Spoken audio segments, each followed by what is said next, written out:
join us tonight. Here you go. Great timing as always, Raja. Okay, we can go to the next.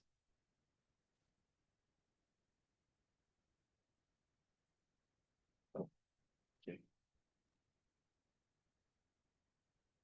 Next slide, Jack. Do you mind? I am in the next slide. Oh, I can't see it. Okay, never mind. Yeah. So, without further ado, let's get to know the people who will be speaking tonight. So, first of all, Afi Noor. Afi, are you here? Would you like to introduce yourself? Hi everyone. Thank you, Cameron. Thank you, New Narrative. And hi everybody. Thank you for joining this session. I'm very, very excited and also anticipate like curious to see how this goes as well. And I would just like to thank New Narrative for this opportunity. So I'm a poet and also an activist. I'm based in Kuala Lumpur, Malaysia.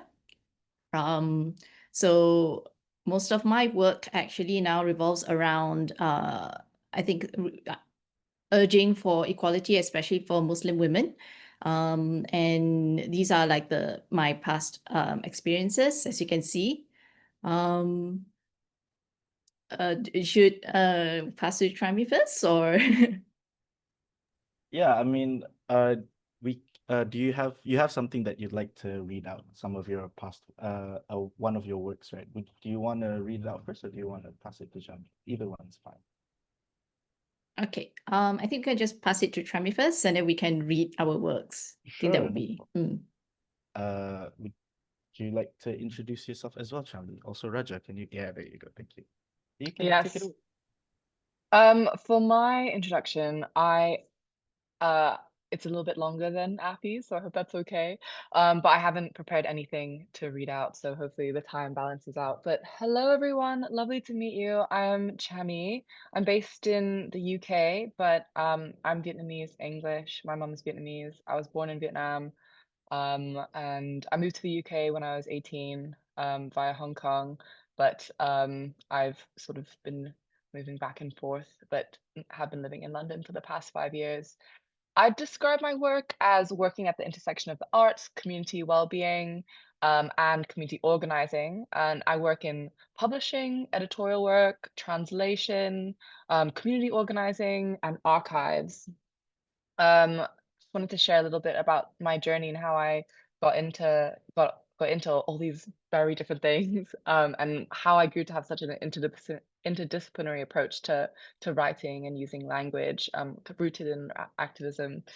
I love, first of all, I love the premise of this workshop. I think this is exactly what I'm trying to achieve with my life, using storytelling as practice and like unlocking the power of storytelling to enact real social change. I think that narrative, collecting and gathering stories is such an important tool, and it's really important for our communities as well, especially if they've been, if you're from like, based in the UK, being East and Southeast Asian, particularly Southeast Asian, you are a minority and you are from a community that is being like heavily persecuted, like that has like a lot of issues. So I I started studying literature, and I kind of fell out of love with it as I continued to study it, because I felt like the voices that the stories that I grew up with, they just really weren't reflected in the curriculum at all. And I was really trying hard to try and find stories that my mother had told me, stories specifically from my community, and it just really wasn't there, in the UK at least. So I started collecting oral histories, from my mum's friends and from people in my community, and that turned into like a larger archiving project. And I think archives is a really powerful tool about how we can use like stories for change as well. But then also I got interested in translation, because a lot of stories can be translated too and need that work. And I think we need representation in translation as well. We need to pay translators fairly. We need to trust our translators as well and build that community. So I think a lot of the work that I do is creating the framework that allows people to tell stories. I am a writer myself, but I see my job more as uplifting people in the community and enabling them to be able to tell their own stories. A lot of the community organizing I do here in the UK is to do with like migrants' rights. Um, so I volunteer with groups like Greenwich Vietnamese Women's Group to give like English classes for Vietnamese like migrants. You might not know, but in the UK at least, Vietnamese migrants are very vulnerable to deportation, and then are also one of the highest groups trying to cross the channel right now. So there's a lot of like undocumented Vietnamese groups in the UK. So just trying to make sure that the community has a voice and is represented, and you know, has the power to be involved in like decision making processes, but also access to like, you know, immediate material needs. So that's a little bit about me. I'll pass it back to Afi. Right. I think that's a really, really great. So interesting to hear how you take stories from like oral history as well. And then I just realized that we're coming from the two very interesting contrasting positions in which that I'm writing from my own home country, but I write primarily in English. And I think we'll touch on translation afterwards. So I think for me, the piece that I want to read is the piece that I always carry with me. It serves as an introduction to my poetry, especially for my spoken word pieces, on how I'm going to reframe all of it. And it basically carries like the issues, or I guess the unrepresented narrative of Malay Muslim women, especially in Malaysia. A lot of frustrations that were not being said. So yes, so if I can start now. Introduction. My identity card says that I am a Malay Muslim woman. It is written that I'm a Malay. It is written that I'm a Malay Muslim. It is written that I'm a Malay Muslim woman by the default. Introduction. Submit, submit, submit. Epitaph. Dear Allah, how many times do we have to diffuse our bodies just to get into heaven? 1. We were taught to put up doors that should not resist anybody's hands, or that is what a girl's supposed to do. The first time I learned this, the Caesars had drawn a partition called modesty between her and her body. Her mother asked Allah to promise that no one should touch this creation except for money. Even her own daughter could not become her own witness. Not even our own gaze sneaked in between the jati planks, disguised as rays of sunlight, could see it. Our silence agreed to a tradition that carried the question, why do they choose our bodies to become the house of shame? They raised the blade again. The cicadas began to pray. For the first time, she learned how to cry for God. 2. Somehow, we occupy. Here, a sajada has received kisses from my forehead. A room has received kisses from my forehead. A bed, a kitchen, a hospital, a hug, a building, something foreign, a hug, the tears, the posture, the birth from Subuh to Isha. A body has received kisses from my forehead. Here is the first home for Idris, Ibrahim, Ismail, Isa, Muhammad. Somehow we are the first doors to life, and yet somehow we are both the milk and the poison. 3. Jangan disamakan dengan perempuan. Jangan mendada, jangan membengkok, jangan tayang, tak boleh sembahyang. Somehow I was born in a religion that shuns my whole silhouette, or that is what a girl's supposed to do. Somehow my body is an error to this world and the masjid should resist it. I'm immediately in a slum that feeds blame and shame into my body, and somehow my body is rendered speechless. They refuse to learn how my elbows, knees, hair, ankles, breasts, folds, the way my spine begins to crack, how everything moves on its own in fear that they are looking at something human. Somehow, my body exists to make the word fear exist, and for their belief to become more fearful. Somehow we're both a blessing and a sin. And yet somehow we continue to occupy. Interlude. Oh Allah, whose Islam is this? Is that your Islam? I don't know it, and I don't know if I'll ever will. But I know that Allah knows that we will continue to occupy, and I am part of this story. Interlude, this is not the end. Interlude, this is not the end. Epilogue. More women will appear, more of us will walk. More sisters and mothers and nieces and daughters will sing the choir from God's throat. More women will appear beyond their veil. Epilogue. We are so good in hiding that this epilogue cannot offer a closure, but only an appeal for hope. Epilogue.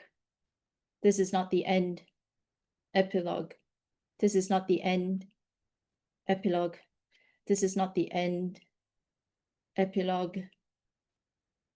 It is written that I am a Malay Muslim woman. Thank you. Oh, thank you, Afi. That was genuinely beautiful. I know this is not live, but could we simulate that by having clap emojis in the chat?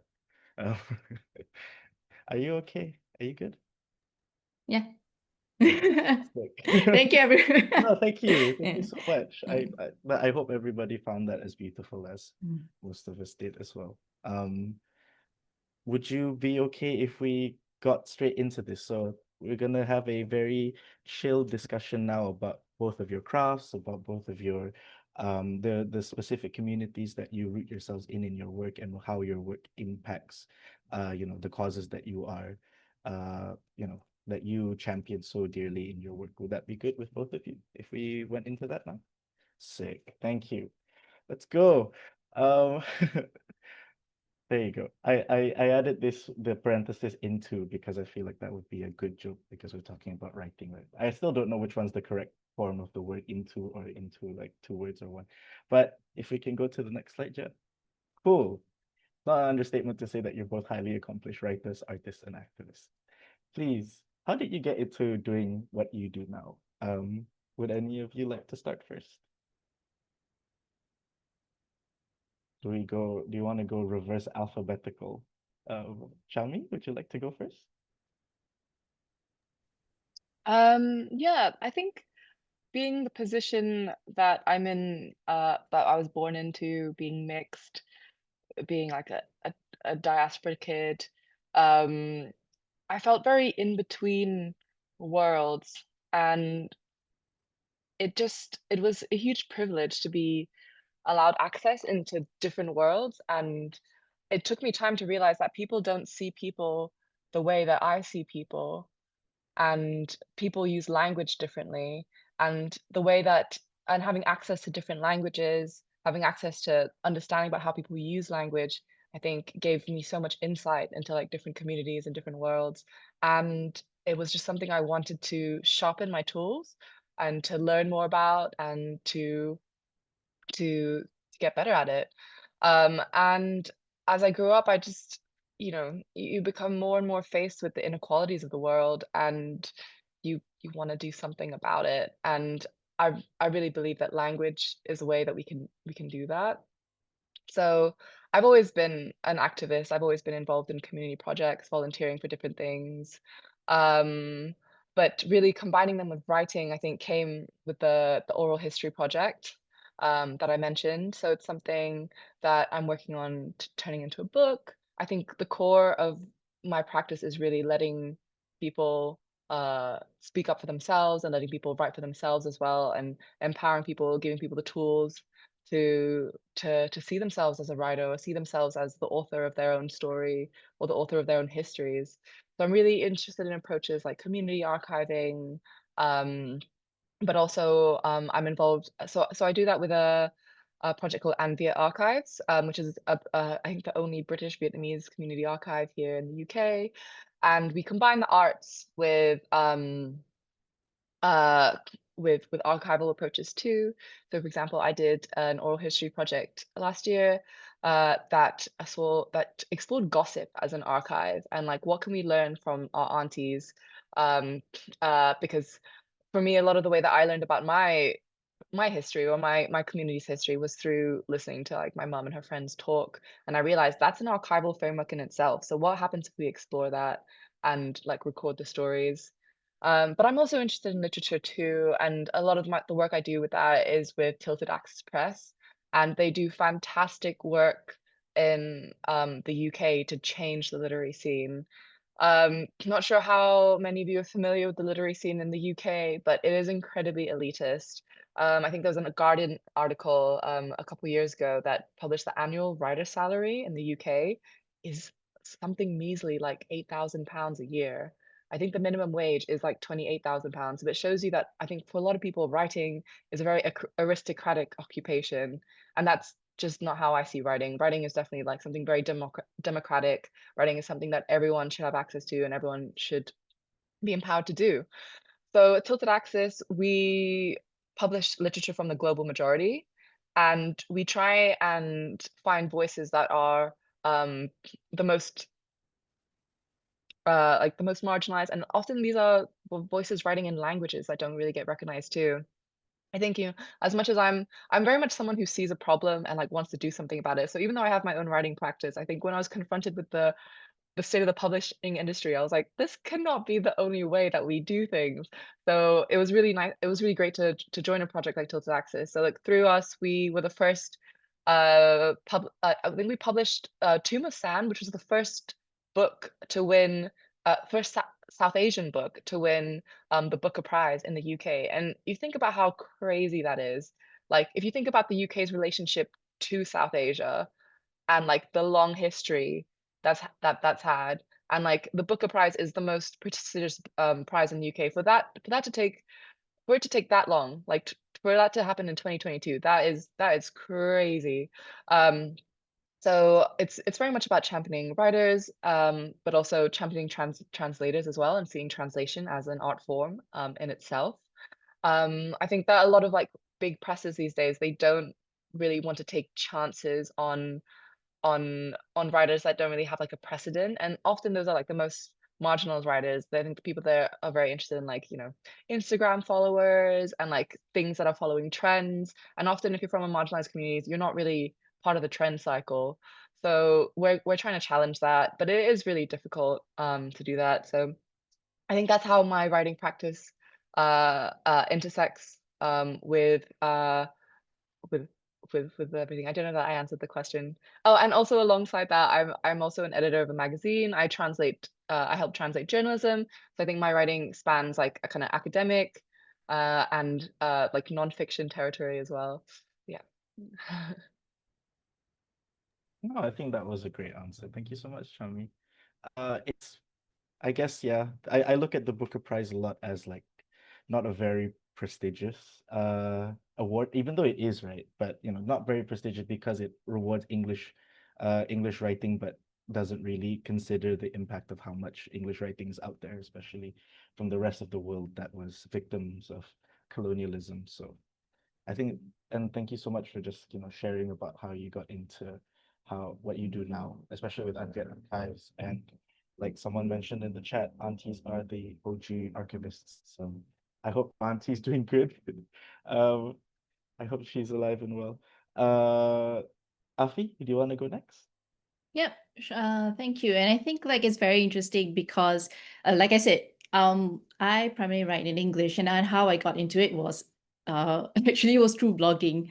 By that time, like it was quite I mean, access to internet was quite niche back in the 90s and the 2000s. So obviously, a lot of the blogging sphere was in English.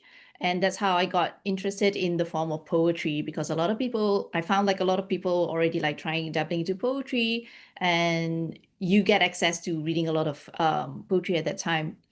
And it's also very to me because at home, I speak in the Kelantanese dialect. So and I think this is also a very strange effect because my father, he studied in London, and then somehow he brought us and introduced us to more English literature compared to Malay literature, which I realized that it can be quite problematic considering where I'm coming from.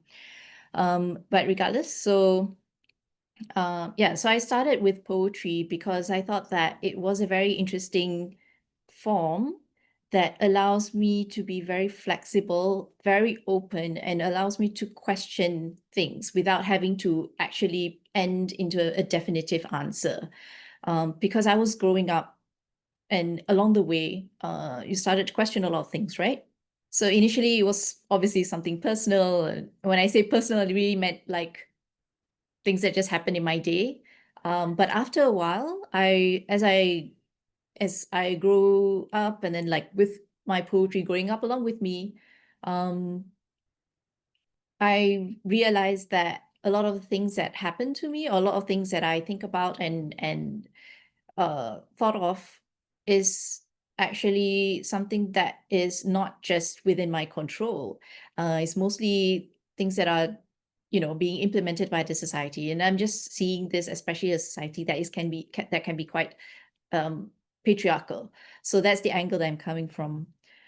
But the interesting thing about English poetry in Malaysia is that the first time that it was being, I guess, like being more widely known and widely participated is through the spoken word medium.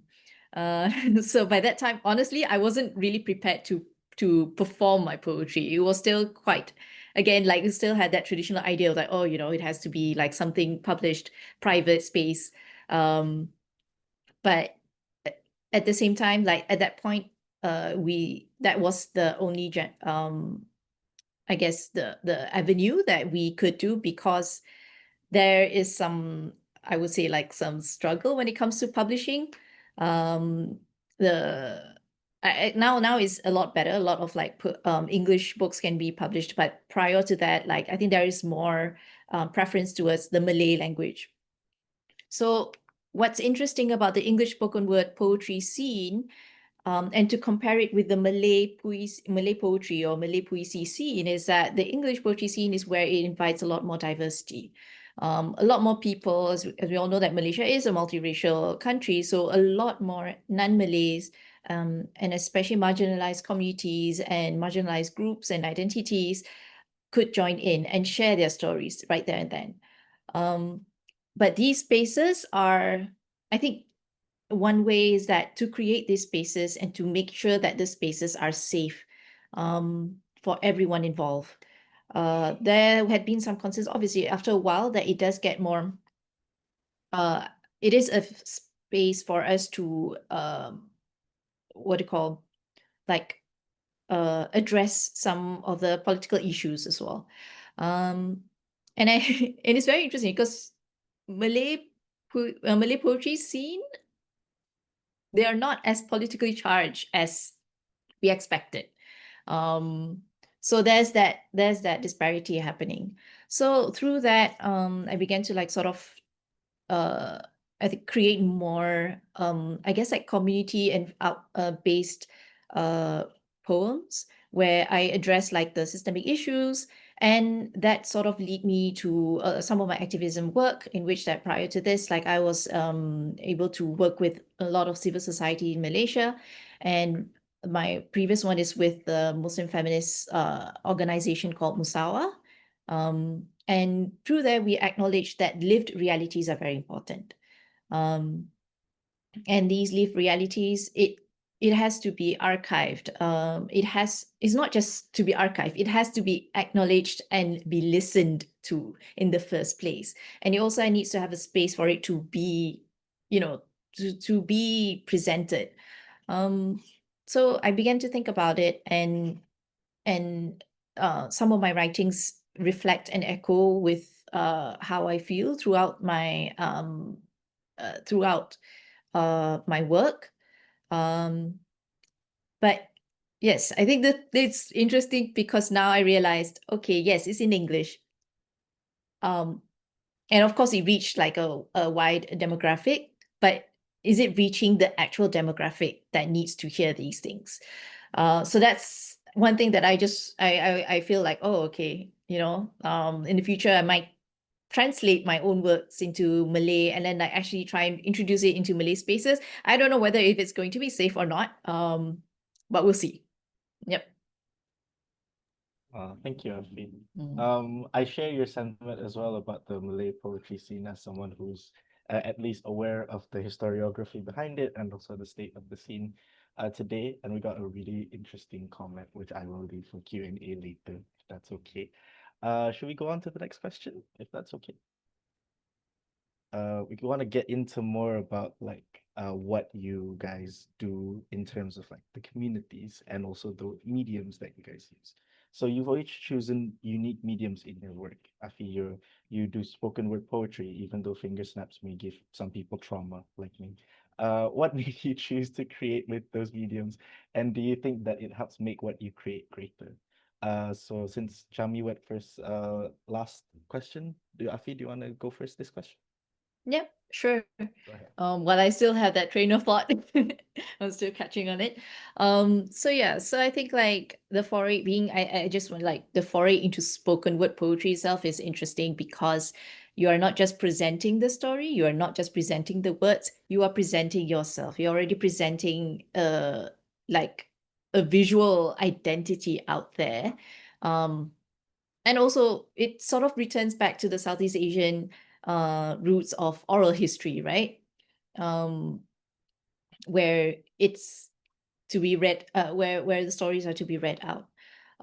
And I think it's interesting because that's when like it works for both parties, like for me as the poet and also for the audience as well, to be seen, to sort of have that I would say like that moment of I guess like a catalyst of like, oh, these things can be said by these identities, and it's not, and it can be and it can exist in these kind of spaces. So and it also kind of affect the way that I write as well. I do have like I end up like writing separate. Like there are some poems that I'm like, okay, these are like for page poems or like not for performance. But when it comes to spoken word poetry, there is like a stronger sense of narrative because it's a space where I can invite people to question where their stance and nuances, and also to invite them to open up new questions and nuances as well, because I don't want my poem to be like the definitive poem of this particular identity and issue. No, that's just too big of a responsibility, to be honest. I think um so that's like one thing that I kind of am mindful of whenever I write and also whenever I perform. Um because I think it is like it is like an invitation for people to speak up, and that their stories, even though they think it's unique and individualistic in a sense, like they scared like, oh, probably people won't relate to it. I'm sure that in any of the open mics or in any of the spaces, there will be one person from the audience coming up and said like, actually, you know what, this particular line or this particular instant, like I relate with that. So yes. Thank you so much, Rafi. What about you, Chami? I mean, is it fair to say that you're a multidisciplinary artist? I mean, Yeah, yeah. I know. Yeah, I am interdisciplinary, which I say with some form of cringe, but it's just that's just how it happened. But I think that I think it's just there's just so many different mediums, and I growing up, I'm ashamed to also admit that I loved the classics. I loved the Western classics, and it's been a process of unlearning like why I loved those things or why I thought I loved those things. And it's definitely been a journey of self-love and like also just getting more in touch with the community, understanding the different like traditions and artistic practices that you can draw from your own lineage and how that might be excluded from certain genres or certain modes and certain practices. And I do think that the term like interdisciplinary is also just also a term for something that doesn't quite fit the mold, but things like oral or history, like, but the mold was never really made to represent people like us. So I think it's really important to draw on forms that feel like authentic to you and just feel right. And also because if we think of form, it's just a vessel for the stories, and you got to make sure that the vessel fits, and you're not trying to make the story fit for the vessel. I think that there's definitely some elitism in in the book world, like especially like saying Cameron with like prizes, like even though prizes are like really important for publishing in the sense like it will get the word out about your book and it will increase sales, which unfortunately is just the reality of like being a writer in this world. um it's not the be all and end all, and it's definitely not what makes writing great, or the definitive factor of what makes writing great. So I think, yeah, a lot of the mediums that I'm drawn into now is like really intentional, intentionally thinking like, what is the effect of the world? Who is my community and who's my audience? Which is things that like Afi touched upon too. I think community has been really important because it's not just about reaching the audience, but also it's about the whole process of writing itself, and like creating that because if you just sort of focus on your output, I feel like you'd go crazy. I think building that community where you all sort of share stories and like learn from each other, listen to each other. I think that's something that's really important too. But also, um, like you said, Afi, too, like thinking about how you reach the community and whether your mediums reach the community too. I think there's a learning point with our archive because we were doing some very like avant-garde explorations of community archiving, especially with like stories from our elders, and we realized like do our elders actually like resonate with these stories, their stories expressed in these mediums? We were collaborating with a pretty high profile Vietnamese artist, which I won't name, but like it was very experimental, and it just felt like it wasn't really, even as like as intellectually stimulating as it was, like it just really didn't feel like our elders were really engaged with that. So yeah, I think thinking about the community around you and thinking about who you're trying to reach as well. I'll give you an example of a project I'm involved with that I didn't mention. So I mentioned that I'm a editor of this magazine called Translator, and we translate journalism. And the whole reason behind that is because journalism for the longest time in the UK has been about shipping foreign correspondents, parachuting them into different countries, and getting them to write a story on the ground. But actually, what happens is that their assistants who they hire, their fixers that they hire, will probably end up doing most of the work, and they'll get credited for it. So this project, and why I was interested in it, is because it's about instead of collaborating with people who are already across the world and then translating what they're writing into English, and to try and get people to also read about things that just don't make it into the English media news cycle as well. And so I think the mediums I'm drawn to are kind of the mediums that might destroy the mediums that are already kind of the status quo. And I'm always excited by like new ideas and things that challenge and like, expand the way that we interact with language, and, build solidarity across communities. Wow, thank you so much.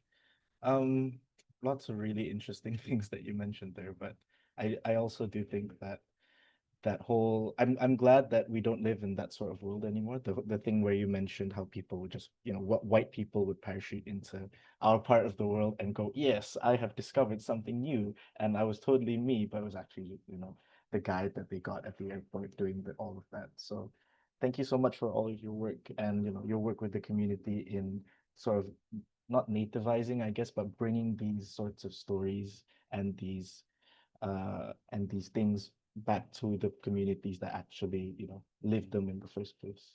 Do you want to go to the next question? And I am mindful of time. I believe for this segment where we have questions and we ask you back and forth, we might have maybe 20 or 25 minutes left. So we want to keep as much time open as possible for people, for the many people who've joined us to ask questions. So could I ask you guys to maybe keep your answers slightly more brief going forward? I'm so sorry. Thank you so much. Writing is often a solitary endeavor, but your work has often involved the communities most dear to you. How do you merge your writing work with your community work, and has one contributed positively to the other? Chami, would you like to go first? You're very community centric, so maybe you can go first. Yeah, I actually really loved this question when you sent it, Cameron, because that was my problem with writing for the longest time. I was like, it's so solitary. It also felt a little bit selfish, especially how the writing that I was exposed to here, it was like a lot of men expressing their anger at the world or like talking about how green the grass is. That's kind of what writing has been here. So it was a really light bulb moment when I realized that writing with the community about the community is actually something that we can do, and it's just the way forward. It's just what it's just it's so amazing. It's enriched my life in so many ways. I think just like building the community around you and having that support network, reading and sharing stories for each other, but then also writing about each other as well. I think having my Vietnamese community here in London has been just such an anchor and just been so supportive. But also, I think what we're learning too now, like, because as like diaspora art kind of gets better, is like how to critique each other with care too. Because, you know, sometimes not just because it comes from the community doesn't mean that it's like, exactly like a positive narrative or even like a well-written narrative. So thinking about like the different ways we show up for our community with care, even if it means like not always expressing like um, positive sentiment. So I think, you know, to keep my answer brief, it's just so inextricably entwined. Like I can't separate the two. Thank you so much. You mentioned that whole thing about like talking about the grass is green, and I can think of like maybe 10 or 15 writers who do that in all of their work, and I'm like, hmm, maybe we shouldn't do that, huh? What about you, Afi? How do you merge your writing work with your community? Yeah, I think like okay, this is very interesting because like I had to like think of myself like what kind of community that we're talking about. So I kind of like put it to two, which is that the community that we are directly helping or directly addressing. And honestly, this is just a matter of like again, like I speak about, like there are a lot of lived realities, and sometimes I'm a bit cautious. I don't want to step into like have the authority over their lived realities. I don't want to be the one to generalize. So, but another thing is that when it comes to, especially in Malaysia, and it comes to English spoken word, and it comes to like stories of the marginalized communities, I think it's just a matter of like ensuring that the space is safe.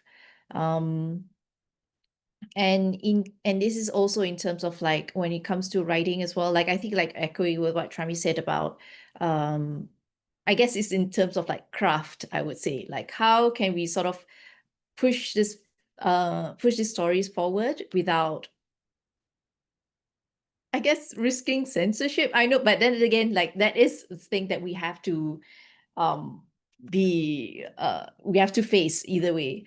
And I'm just like looking at the chat that was talking about the Malay poetry scene, and there's a case about like aesthetics versus politics.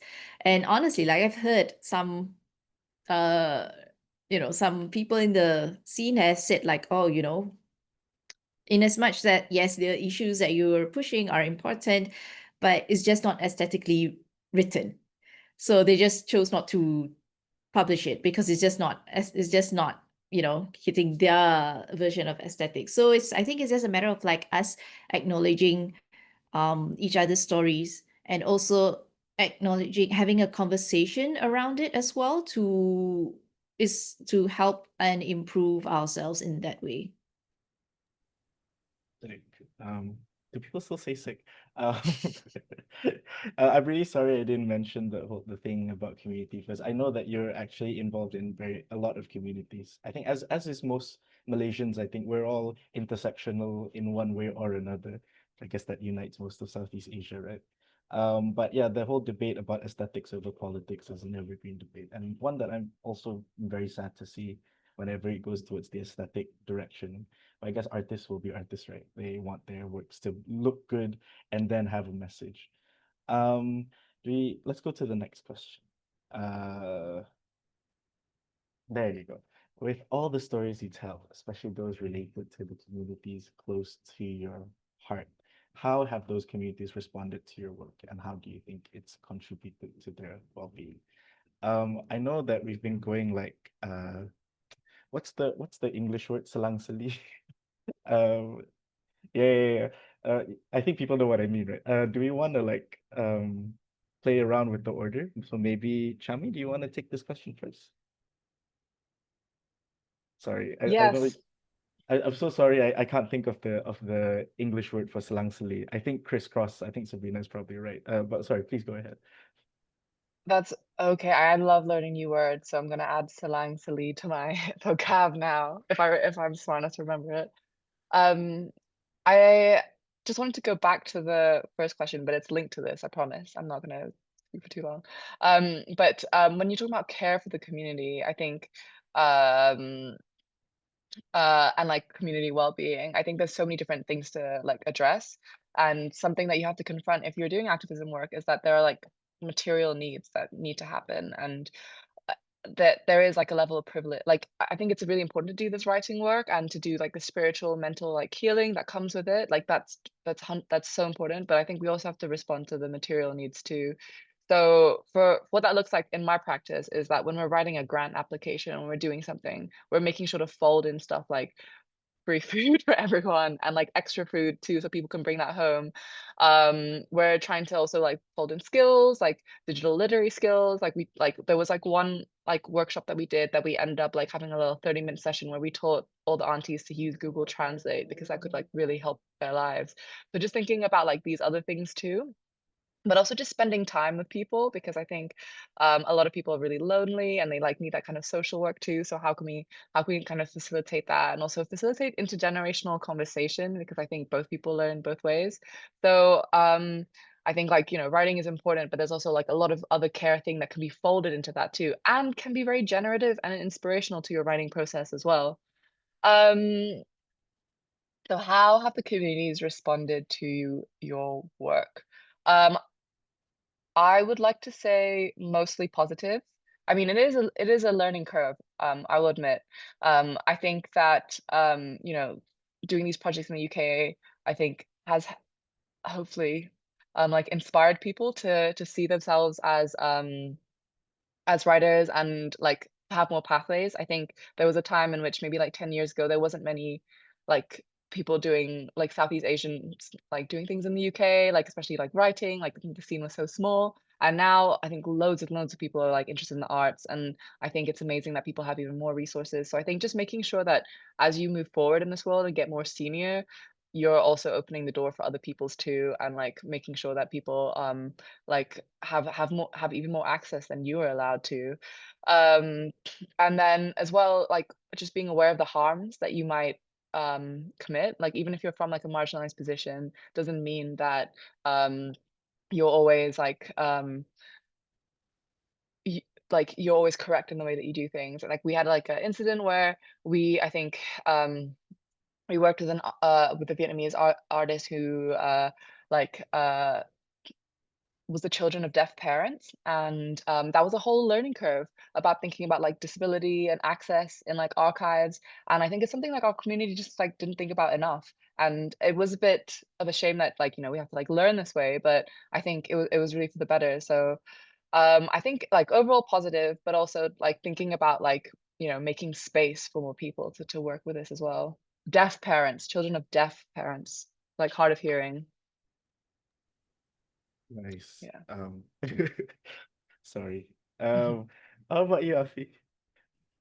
Yeah, I think like so it's interest I think for me, because like again, because I so far like I've been writing in the English, and and because like I appear as a hijabi woman, hijabi Malay Muslim. So in the spaces that I've read and presented my work, there are some of, especially like other Muslim women who resonate with it, and they said like, oh, this is something that they've been meaning to say, and they've been uh, something that they've been feeling, but they don't have the courage to say it. So I think the reason why like I want to like really address this particular community, like I know that it's interesting because like we are still the majority in Malaysia, but um a lot, again, we are impacted by the state in many ways. A lot of our rights are still, especially when it's mingled with the the idea of the religion as well. And it's kind of, I think I realize that what I'm doing is kind of like a huge risk, because like I'm also reframing the idea of how we perceive our particular religion as well, providing a new language. And I think like some of them, again, were the ones with the English, I guess the ones who attend the English speaking poetry scene, they already came in prepared, like, okay, we are going to listen to, we are obviously going to listen to voices of others or voices of dissent, I would say. I haven't really, I think this is interesting. I haven't really done it to the Malay majority. And that is actually something that I'm really keen on doing. So we'll see how it goes. Hopefully it's positive. So yes. I hope it's positive too. I think the whole censorship fear is very real. As someone who also lives in Malaysia, like it's very well known. But it's also an interesting point you bring up where like the people who are used to the English scene know what they're expecting, right? Yeah. But I can't recall one Malay female poet who writes and performs in Malay who does touch on the heavier topics. Maybe would be the good word. I think her name is Matafora. Mataffora. Please check her out on Instagram. She's great. She's also based in JB. So like I think that a big thing about poetry in Malaysia, and I think especially in other places as well, is how centered it is on big centers of culture. Like in Malaysia, it will be in KL. But you know, the scenes outside of these big cities are also very important, I think, in nurturing a local community as well. And I think that's also part of a community that should be nurtured in order to promote expression and writing within those local communities. So thank you so much, Afi. I think we can go to the next one, which I believe might be the last one. Yes, yeah, because this is actually my favorite one. Not many people see art, especially writing and stories, as effective. Oh my Christ, effective tools for creating change. Please excuse me. How have you seen storytelling change the world, and what would you say to those who see it as ineffective? Go ahead. Oh, actually, who wants to go first? Since we've done away with the order, right? Okay, Afi, Yeah. go ahead. Go ahead. Yeah, I could go. Yeah, I think this is a very fun question because I mean, especially with the rise of AI, with the rise of ChatGPT, and you see a lot of people, they will use that, to write their stories as well. You know that people, I wouldn't say that they see it as ineffective. A lot of people yearn to be able to write as well. Then in their heads, like in their minds, like they want to write of a certain aesthetic. So I think like it is art, and especially writing stories, it is part, especially one that actually answers to the current state or answers to the current world, is a very important tool. It is part of a history making. And even if you were to write something fictional, and even if you were to write something, it is in a way, subtly it responds to whatever that is happening to your surroundings.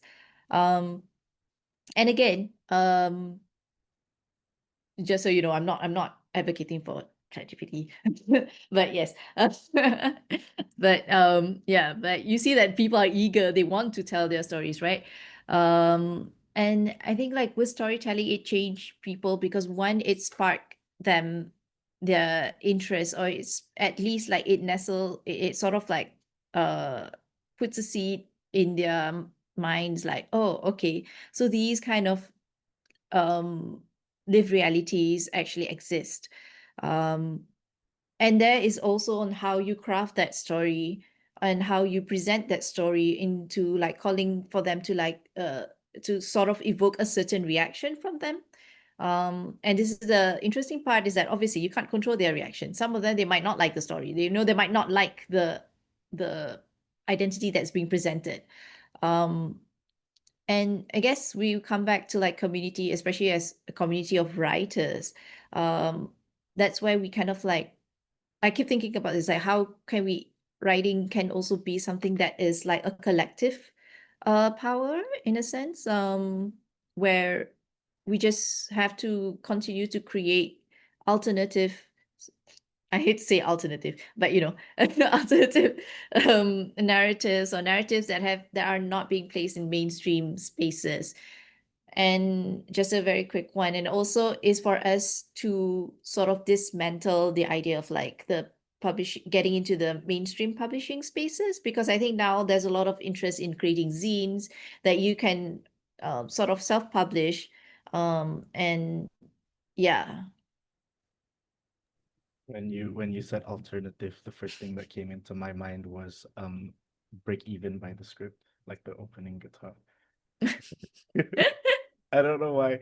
But you also mentioned craft, and I think craft is really important, and it's a very nuanced take on AI, which I actually really appreciate, right? Which is like people want to tell stories, but they might not know how to get into the craft. And there was, I think, someone very important to me once told me, they may or may not be in this session today. Writing is craft, and craft is about continuously making your thing better and better, right? And that's something that AI will never be able to do. That's something intrinsically human, right? So thank you so much, Afi. Chami, would you like to go next? Yeah, I'd say stories have changed my life. And that's just a transformative power that I wish to share with the world. I remember being a kid, being very lonely, being very confused. Like I moved around a lot, and I kind of struggled like learning different languages and like not knowing how to make friends and things like that. And just pouring myself into books was so healing. And as I grew up, I had my own writing practice, and I've actually always said that for my own writing practice, I want my writing to feel like a hug for people that need it the most. Like, I think it has like a very like healing power. Um, and then as I've done my archiving projects and like kind of empowering people to archive their own stories and share their own stories, definitely have seen the transformative effect. But I think that that's nothing new. I think people have been doing that for a long time. When I did my gossip auntie project, I also wanted to write about the healing power of these women's circles and people sharing stories. And it's incredibly sad that for a lot of, well, particularly in my community, like men don't really have um those those like those structures. So I think storytelling is two things. It's like it's a product, so it's like the end result, which people can read and like heal from. But then also it's a process too, and for yourself, it can be incredibly healing. You can meet so many new people along the way, understand more about yourself, your family, but also grow as a person too as you develop your craft. So yeah, I'm a huge champion of storytelling as a effective tool for creating change. Who are we? Thank you so much. I can see that there's a prompt in the chat. I did not make this happen, I promise. But if you were a punctuation, what would you be? So, in your own time, please put it in the chat. Thank you so much to the both of you for telling us and sharing with us a bit about your journey, your work, and what your communities mean to you. I'd like to say to anybody who's joined this, this is meant to be a series. So this session won't really delve into the actual like the workshopping of writing workshop, but we do want to do this very, very soon, like actual writing workshop. Like how do you write? What is an M dash? How do you use a semicolon? I don't know how to use a semicolon, so I would like to learn that too. But as part of that, if we go to the next slide, I think I really want to open this to everybody here, because I think it's very rare that we at New Narrative had two people of your caliber here, two great, very prestigious storytellers. So I think I'll open it to the chat to ask questions to the both of you, or to one of you, one or the other, or either. Please feel free to put it in the chat, or if you want to just ask it directly, you can unmute yourself and just ask and say hi. But as some people are a bit nervous and want other people to ask questions first before they will ask it, because because we're Asian and Asian people are always like that. So maybe if I go back up to the question from Atika, which one was it? Maybe Afi, you want to take this first, right? So Atika just now like put in the chat, like not to step on toes, but maybe Malay speaking poets can care more about aesthetics than politics, like poetry for the sake of art, but not as a vehicle for change. Just wondering if that's the case. So maybe Afi, you want to share a bit of your thoughts while other people type their questions in the chat? All right. Okay. I have to be careful so that I don't step on the toes as well. I think it's just that I think it's just like the nature of previously, yes, Malay poetry used to be there are some like politically charged Malay poets previously, like you have Usman Awang. But again, this is probably like a generalization. But I've seen and recently, like I've been attending a lot more of like Malay poesy, Malay poetry spaces, and it is like, I think they just don't really touch on politics because they know, because we are the status quo. So that means that they have to acknowledge that, that the being the majority has its the privilege. They have to acknowledge their privilege, and then they have to acknowledge like how they are, well, unfortunately, they are part of like the oppressor in some ways or another, right? But it's also because like there is a very huge value on aesthetics. That is something that I have to acknowledge. But I also feel like there are some poets who do want to introduce, or who do want to engage with more political issues in Malay poesy, and it's mostly like, especially with addressing corruption. But there's also again there's a sense of like trying to be on the safe side, or try not to risk getting banned or getting censored, because even right currently, like there's been like a huge surge of like books getting read here and there, and books getting banned here and there. So it's, I would suggest, and I think that this is a challenge for a lot of like the English spoken word poets, to try and perform in these Malay spaces, or even like to write their or translate their works into Malay, which is like to sort of assimilate and put those identities, marginalized identities, into the Malay language, and sort of like make it seem that um yeah, basically like to introduce it within the Malay language. Thank you. I hope that answered Atika's question. Again, feel free to put in your questions in the chat, or unmute yourself, or if you're extra shy, don't worry, we get it. Please PM myself or Rifki, who is my friend Raja. He goes by Raja, don't ask me why. But in between that, there's one from Sabrina, which I will just ask to both of you. So how do you two move past critique if you've ever been critiqued stroke accused of conducting harm in your work? Asking this in the context of both of your positionalities and belonging to many communities, and also realizing your privilege. Chami, do you want to take it first?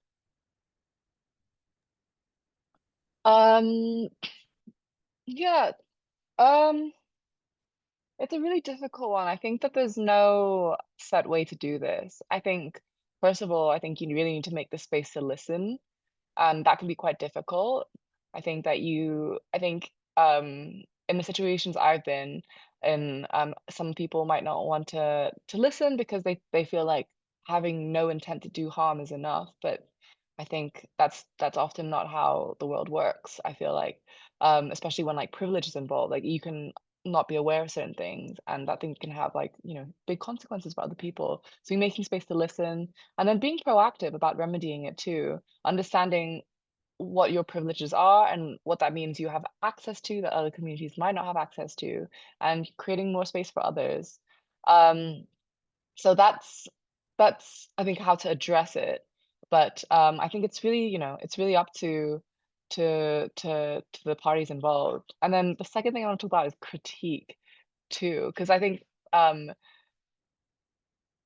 you're critiquing people, sometimes I feel like with the internet culture, I think people are quite like aggressive in the way they critique people, and I think it's really important to sort of imagine you're talking to someone as if they're standing in front of you, and be aware of like the privileges that you're also bringing into this critique too. I find that with the diaspora community and like the community like back at home, which for me would be Vietnam, there's a lot of like arguments that happen because of like the differences in experiences. But what I find is that a lot of people who are like Vietnamese diaspora are the children of like Vietnamese refugees and migrants, and like have a totally different experience of understanding their own identity, growing up in a white majority country. And I think a lot of them it have they're really at the beginning of their journey of understanding their identity, and it's really different to someone who's grown up in Vietnam. And I think that process of like, creating art in the same space together, there's definitely like so much friction, and there's a lot of like important conversations that need to be had. But I think it's always important to just try and like maintain the most like care and empathy when you're doing these things. I think it's definitely important to address these things, and I think care is also like being disciplined and like, saying things even if they're hard to say, but just being nice and kind while doing it is really important. Hey, thank you so much. What about you, Afi? Do you want to take this one too? Yeah, I think like I'm just trying to think if there's had been I think critic like again critic is a very uh is quite I'm just thinking because like especially for us and especially for like marginalized communities, and especially when we were to speak against like you know uh of a certain position that is not favored by the majority in some ways or another, um I think it's the idea of safety that comes in first. So uh I feel like when it comes to acknowledging my privileges is that one thing is that I'm very mindful of, like I said just now, is that I won't speak for another community. That is something that I will try my best to not to do so. Um but in the same way, and I think this is beyond writing as well, as I was just thinking about like creating these spaces, right? Like, okay, I will not be able to say this, but I'm going to ensure that these other writers or these other communities will be able to say it. um because at the same time, like I have experience in organizing, so that's how I sort of like, you know compartmentalize myself. um and I think like if most of it is a learning it's a learning journey. And again, and this is the thing about like being a spoken word poet, some people just associate you with that one particular piece where you carry it to every every space, every performance. But a spoken word poet should not be defined by that one poem. We are still, evolving writers, evolving body of work. And even like spoken word poets, they also have should be given the grace of like to move on from their, defining piece in some way or another. So yeah, just in echoing what Trami said, like definitely an idea. We need to put a lot of care, and as well as like, I guess, just to be how do you say this?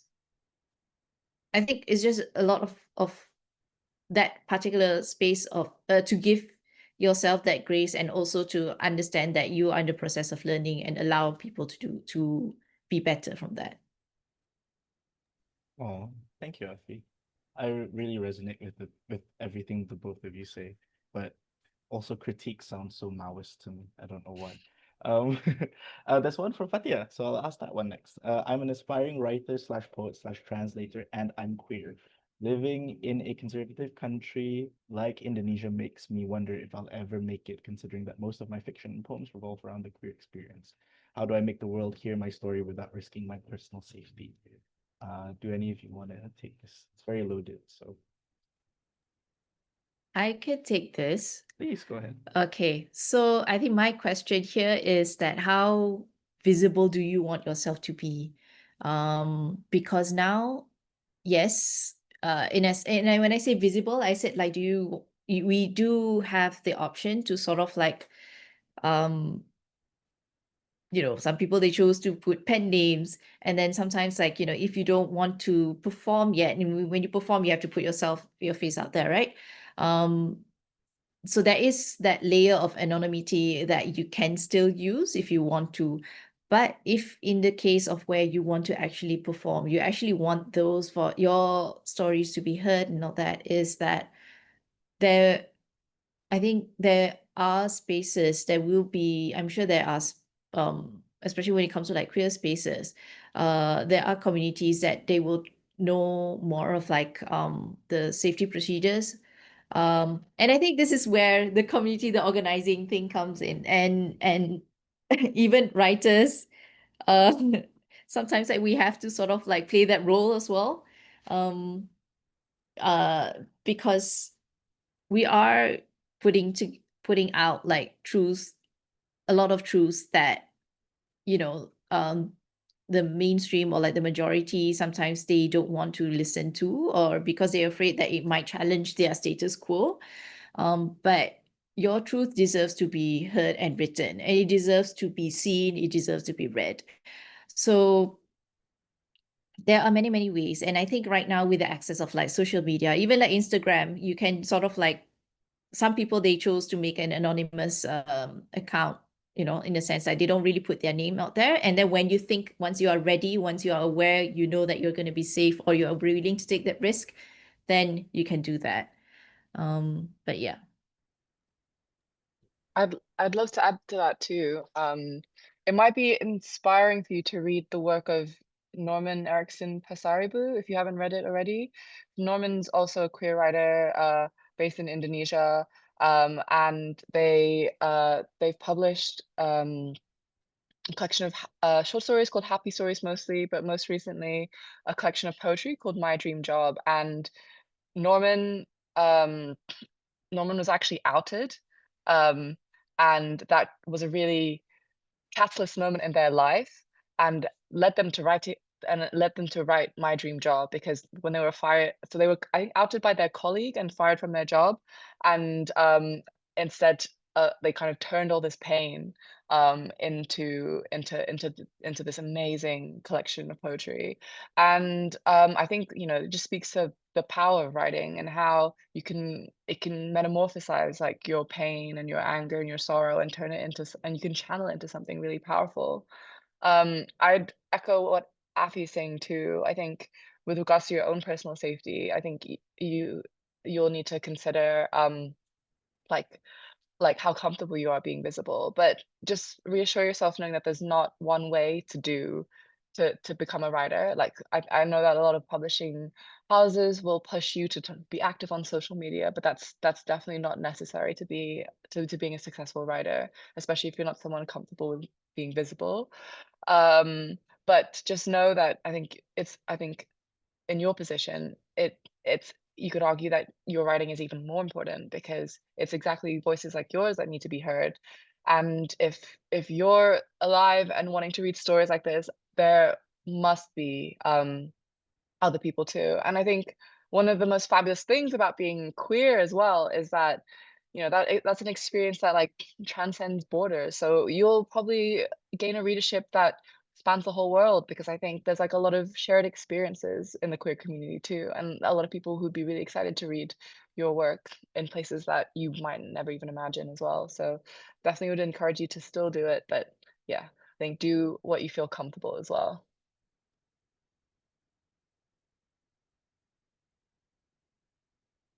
Okay. Thank you so much, both of you. I hope, specifically to Fatia, I hope that everyone here also hopes that you still pursue your dream of writing and doing it in a safe way. And we'd love to read your work if you are okay with sharing some of your work. But thank you as well to Afi and Chami. I think so. It's 8:45 in my part of the world, so I think we have a little bit more time just to go to the last bit of this session for today. I know I said that, we're leaving everything sort of writing-y to future events, but we do have a small thing that we would like you to talk about because it's a reflection time. Pew, pew, pew, pew, pew. I love that sound effect. Can we go to the next slide? Oh Christ, I sound stupid. Can we go to the next slide, Raja? Or is this my internet doing problems, giving me problems again?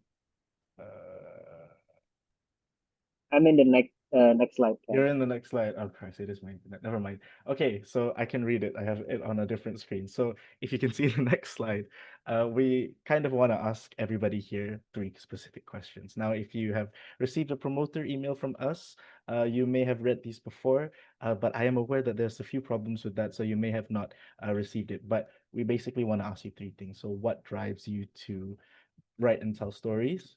Do you have a community of writers and storytellers with you in your work? And as a writer and storyteller, do you think having community by your side is important?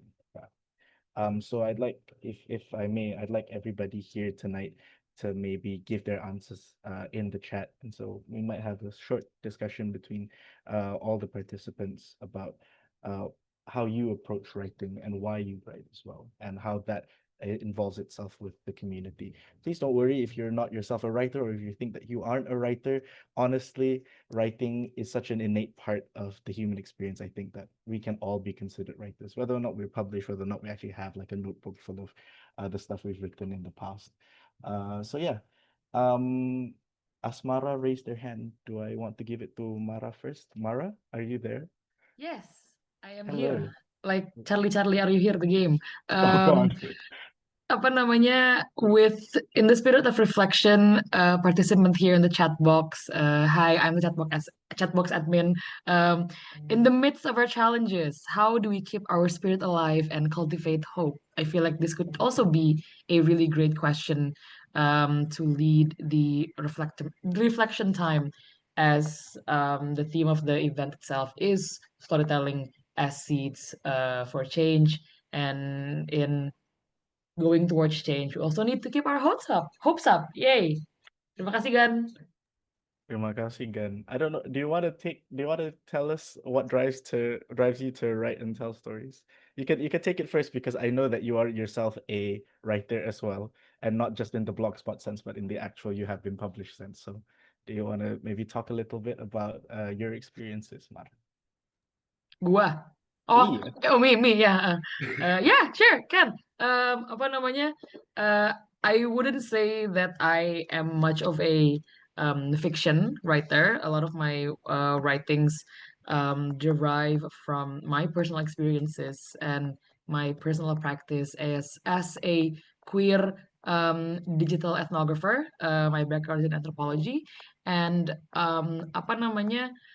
In my practice of writing and apa ya, community organizing kali ya, gitu kan, community storytelling gitu kan, apa namanya, a lot of the stories in which I try to write or I try to um, platform lah gitu kan, is that are the stories that I feel feeds hope in um, fighting for a better future gitu loh, kayak especially with regards to like queer stories gitu kan, kayak I feel like a lot of queer people are very familiar with queer stories that I cannot find a better word for this, but the word that pops up in my head right now are deprecating gitu kan, kayak you live in a world that hates you, you're marginalized, what can I do gitu kan. So I feel one of the apa namanya thing that drives me most to write stories and apa namanya with regards to closing statement from Dewi, kayak in the midst of our challenges and in the midst of marginalization, kayak what drives me to write stories is stories that will evoke hope and stories that evoke real conditions and real challenges and stories that evoke real anxieties, but also try to end that or try to like um, package that or wrap that in a tone or in a resolution. I wouldn't say ending, because life is a story that keeps going. So a resolution of a certain format gitu kan, that evokes the feeling that puts you that puts you in motion lah. It's as a beacon of hope or as a way to say we are not alone and we are using this medium of writing and storytelling as a way to share stories with each other and build a grander narrative towards what I personally believe to be a liberatory or a revolutionary way, big word count one, revolutionary future gitu. Also, rest in peace to one of my favorite poets that recently passed. I forgot their last name, but their first name is Andrea, and they do a lot of writings that do evoke hope, especially queer hope. In Andrea Gibson, yay, love them, so bad, respect. Yeah, a good recommendation for writing format or writing flow, tone, words, themes that are raw, yeah, still shows like the real life conditions of how queer people and especially disabled people go with their lives, but also try to end that with a note of hope. Terima kasih, Gan. Wah, terima kasih banget, Bung. Thank you.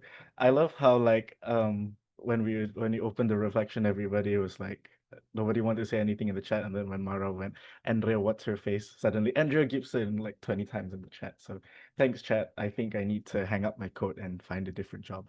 Shifa says, a poet I like said, "Let me stay tender-hearted, despite."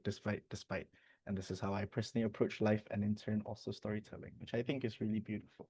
There's something that I think New Narrative also likes to say, tetap kuat, tetap sayang, tetap berjuang, which means stay strong pula aku. Stay strong, keep loving, and keep fighting. So I think that's also my personal reflection on these questions too. Maybe we can end with, I know, Afi, Chami, do you want to maybe reflect on these questions too? If you want, lah. If the one also okay. I just want to add something about hope, and especially like from the queer community as well. I had a chance, and especially there was one particular reading that I went recently where everyone, yes, you said like a lot of, I think because we have the anxiety, they have the anxiety, right, of like, queer folks, especially like, so it tends to be full of anxiety or deprecating in that sense. But I think when it comes to how do we cultivate hope, um, is essentially, I think one of the prompts that I would give to people is that write how you would like to be loved, or like how you imagined your version of love is going to be like. Write as many versions as you want, and then that can sort of like expand to as you goes on, like you don't have to answer that question once. You can answer it many times in different days, and you'll get different versions, and that can also help you to cultivate a new sense of hope. And it also can also guide you, and it's like, oh, okay, you know some of it is something that I can actually apply within the community as well. And that is how like I sort of guide the writings to activism as well. Um, because it is a constant practice of exploring yourself, exploring, looking for answers or looking for questions even, and trying to break free from the systems that we know, currently know, using language. So yes. Oh, thank you, Afi. Chami, you want to go ahead? Yeah, I'd love to share an anecdote. I once went to this seminar with Anna Tsing, who wrote The Mushroom at the End of the World, and Joshua Oppenheimer, the white guy that made the movie The Act of Killing. And he said in the seminar, hope is a very capitalist thing, because it's like tomorrow is another day. And I was so confused at the idea of hope being like a capitalist notion. So and coincidentally that week too, I also went to a Buddhist talk with this really cool African American abolitionist Buddhist monk called Lama Rod Owen. So I asked him, I was like, I went to this talk and it was telling me about um like hope is a capitalist thing, and like, we're just being like naive and gullible and and just like living every day. And he asked me like, what who said this? And he was like, was he white? And I was like, yes, he was white. And he was like, he doesn't understand like how important hope is to certain communities, and how for some people like hope is really all they have. And I hope sharing this anecdote is just only stressing the importance of hope, and how, like it's really something that we need to cultivate. And I think like when we're putting our own writing into the world, think about like what the effect it has and how we're uplifting people too. I think, as Mara said, like it's also important to write together because we're not alone, and we can pour our sorrow and like our anger and our frustration in the world, and like hear each other because we're not alone. But I think as well, I think we need to keep our spirits up and keep fighting, because like as Ursula Le Guin said, like if you ever think that the fall of capitalism, I'm gonna butcher this quote, the fall of capitalism ever seems like impossible. At one point, so did the fall of like monarchy, the fall of kings. So I think, I think the real power of imagination to dare to dream differently, dare to dream of like new possibilities, new ways of living, and like that just that extends beyond like writing too. But I think writing is definitely a way that we can share that and like expand on that as well. Thank you so much. White guy slander. Let's go. I was about to swear there, but I need to keep this PG. Um, okay. I think as a last thing for this reflection, I hope that everybody here, you know, ruminates on these questions and maybe they can take some time afterwards to maybe inspire them to continue writing or to start writing if they haven't. And I hope that this has been a very fun and hopeful time to be part of the world and to start actually changing the world for the better, because the fall of capitalism is something we all await, inshallah. All right, before we end our session for tonight, I know I have 2 minutes, so I might have to speed run through this. Can we go to the next slide, Jet? There are a few PSAs that I have to go through. So first of all, please help us improve future new narrative events. So this is a feedback form. So please feel free to scan the QR code or go to the link bit.ly/askb-vtp-1. I think the link should also be in the chat. Because as I mentioned, we are in the works of planning the next Voices to Power, which will actually be a proper writing workshop, which will also be behind a paywall because to help support new narrative to keep us going. So we thought of doing this first one as a more open thing, but then as we move along, if you guys are really interested in continuing storytelling as practice, we hope that you can contribute a little bit of your shekels to helping new narrative continue and to help keep our salaries paid. I think the link, okay, so the link is in the chat by my friend Raja. So please feel free to click that link. Can we go to the next slide after that? Okay, yes. Please follow us on social media, as I mentioned at the start. I'm not going to linger on this too long because I think most people here found us for social media. The next one I think is more important, which is, I know I'm going really fast with this, Jet, sorry. Okay, I think Roger's moved on. Yes, please please why not be a member? So New Narrative is primarily a membership-run organization. We believe storytelling is our practice. We believe in democracy, freedom of expression, and democratizing democracy in Southeast Asia, but we genuinely can't do this without the help of ordinary Southeast Asians who believe in what we do. So if you want to contribute maybe even a little bit, you can go to newnarrative.com/memberships. The lowest tier starts at $5 per month. So I genuinely hope that some of you may consider in order to keep us going and to keep us doing the things that we love doing and that we hope you enjoy doing too.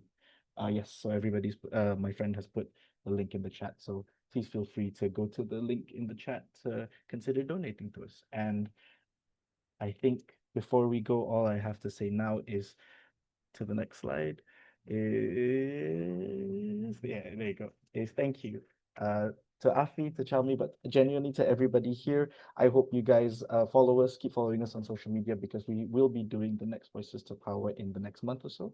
So if you guys are looking forward to more news about that, we will be posting it there first. But thank you so much for being here tonight and for making this a wonderful session full of hope and full of happiness. And all I have to say is see you at the next Voices to Power. And I hope you guys have a good night or day ahead. Thank you.